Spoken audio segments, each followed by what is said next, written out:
Nah, yang kedua di situ jelas saudara kita lihat dari bagian kedua tadi ya. Karena Tuhan yang memilih dan memanggil kita menjadi hambanya dan dia tidak salah memilih kita, maka dia sendiri, Tuhan sendiri yang akan mempersiapkan segala sesuatu yang kita perlukan. Apakah itu soal hal yang rohani, yang jasmani, semuanya Tuhan siapkan ya. Asalkan kita dapat mengelola semua yang Tuhan percayakan itu dengan baik ya. Jangan kita menjadi rakus atau kita menjadi merasa kurang terus ya. Tuhan yang mempersiapkan itu akan mempersiapkan kita dengan indah saudara ya. Soal makan minum Tuhan pasti siapkan.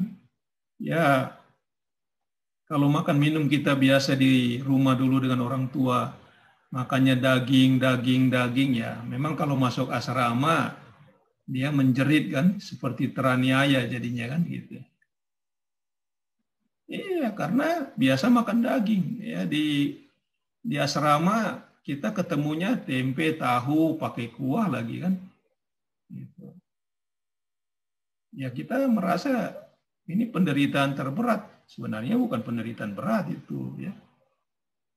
Tuhan sedang mempersiapkan kita sebagai hamba Tuhan. Apakah kita benar menaati panggilan Tuhan atau itu hanya karena pelarian kita saja ya. Nah, jadi jelas saudara, Tuhan sendiri yang mempersiapkan. Tuhan dapat mempersiapkan tadi jasmani atau rohani, bahkan untuk hal-hal pelayanan yang tidak dimengerti oleh dunia ini ya. Kan dunia tidak mengerti Yesus, tidak mengenal Yesus ya. Untuk pelayanan-pelayanan rohani pun Tuhan tahu kita sedang dibawa Tuhan untuk pekerjaannya. Maka saudara, jangan bersandar kepada manusia ketika saudara, oh Pak, saya mau cari pelayanan. Jangan ya. Kalau pelayanan itu Tuhan sudah siapkan untuk saudara dan saya. Nggak usah dicari-cari. Karena kita bukan cari kerja dengan Tuhan. Tuhan sudah mempersiapkan. Tinggal sekarang minta kepada Tuhan, Tuhan, karunia apa yang ada pada saya yang dapat saya gunakan untuk kemuliaan bagi nama-Mu? Ya. Nah, kalau kita sudah tahu karunia kita jelas, mari kita lipat gandakan itu, pakai itu. Ya. Kalau saudara dipanggil Tuhan memang untuk full time dalam pelayanan, apakah sebagai penginjil, pendeta, atau guru nanti, kerjakan bagian itu. Tapi kalau saudara dipanggil Tuhan menjadi pengusaha, dagang, ya, atau bisnis apa yang saudara mau lakukan ya, silakan kerjakan ya. Yang penting kita tahu saya sudah dipersiapkan Tuhan. Pasti Tuhan akan urus saya. Amin. Amin, Pak. Iya. Jadi jangan kecewa kalau dipanggil Tuhan, saudara. Dikatakan ini bukan pelarian, Tuhan yang jelas panggil saya. Saya mau bertemu dengan Tuhan, menjerit dengan Tuhan, ya, minta dengan Tuhan, sampai kalau kita sedang sakit, sampai pemulihan itu terjadi dalam jiwa kita, dalam roh kita. Ya. Kalau belum juga, saudara cari siapa yang dapat mementoring saudara. Senior, hamba Tuhan, ya, pendeta, atau gembala jemaat, minta. Ya, supaya itu dapat terjadi pemulihan kepada saudara. Jadi memahaminya begini, saudara, ini kan panggilannya khusus untuk Saulus, ya. Dan suara itu juga jelas mengatakan, Saulus, Saulus, mengapa engkau menganiaya aku? Ya. Nah, maka dalam percakapan itu kita pahami, yang dapat mendengar sebutan nama Saulus dan kalimat siapa yang menganiaya, mengapa engkau menganiaya aku, itu hanya Saulus. Teman-temannya yang lain yang bersama dengan dia, yang dekat dengan dia, mereka mendengar suara tapi bukan bunyi kalimat itu. Dan juga kelihatan seperti cahaya yang terang, ya.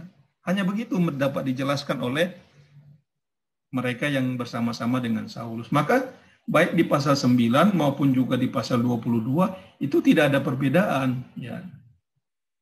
Karena mereka yang bersama-sama dengan Saulus itu tidak mendengar kalimatnya. Kalimat itu hanya untuk Saulus. Ya.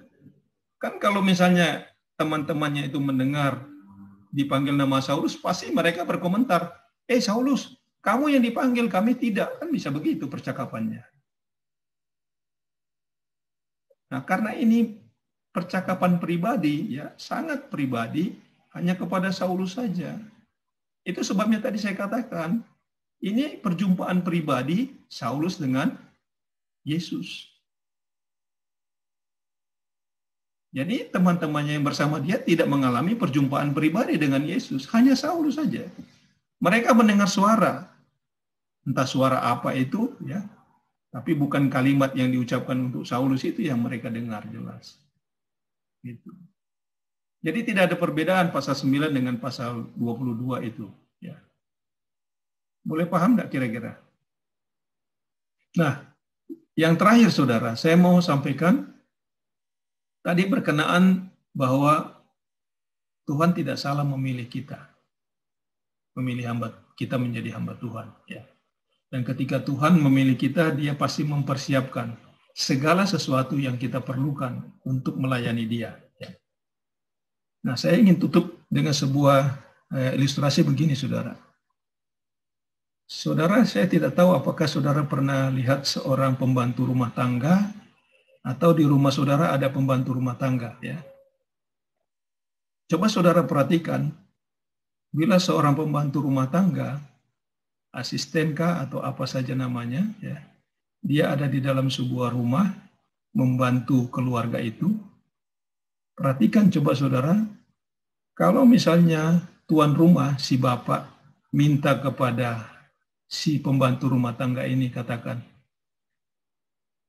tolong buatkan saya kopi. Dia sudah tahu kopi yang diinginkan oleh tuannya itu bagaimana. Ya. Tapi apakah pernah terjadi, saudara lihat, bahwa si pembantu itu membeli kopi dengan uangnya sendiri, membeli gula dengan uangnya sendiri, baru dia buat kopi untuk tuannya? Tolong saudara jawab.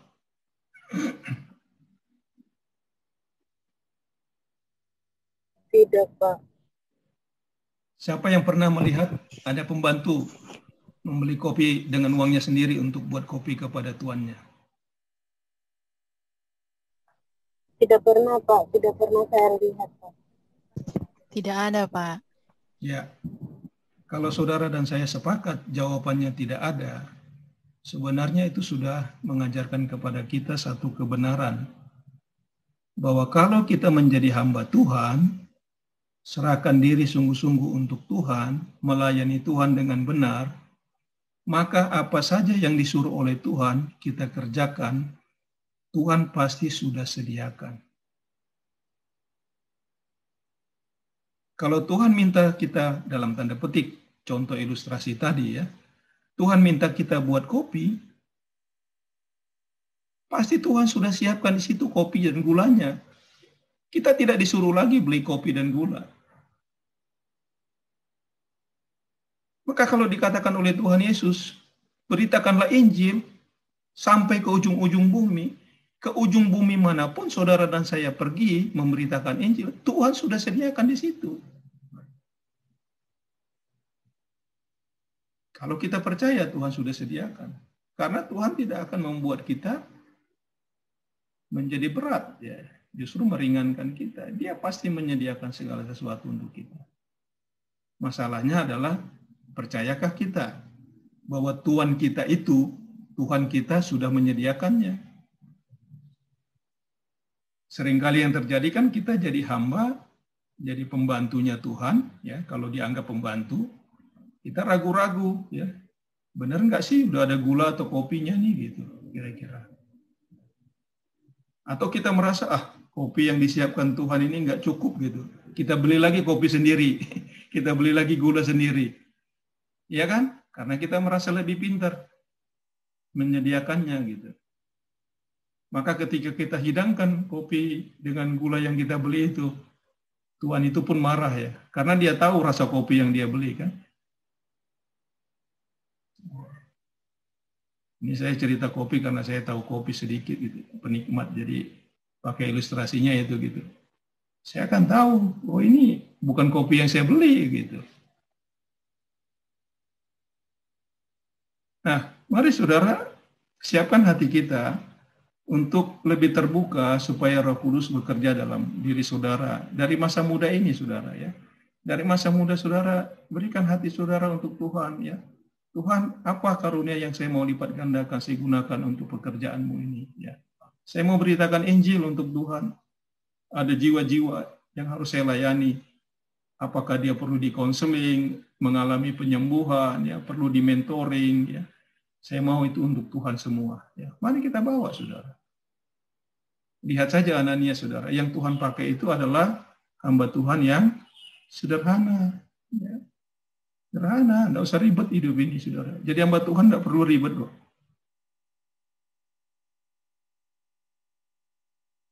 Ya, jadi biarlah kebenaran firman Tuhan ini menolong kita, saudara, makin kita terbuka dengan Tuhan. Ya.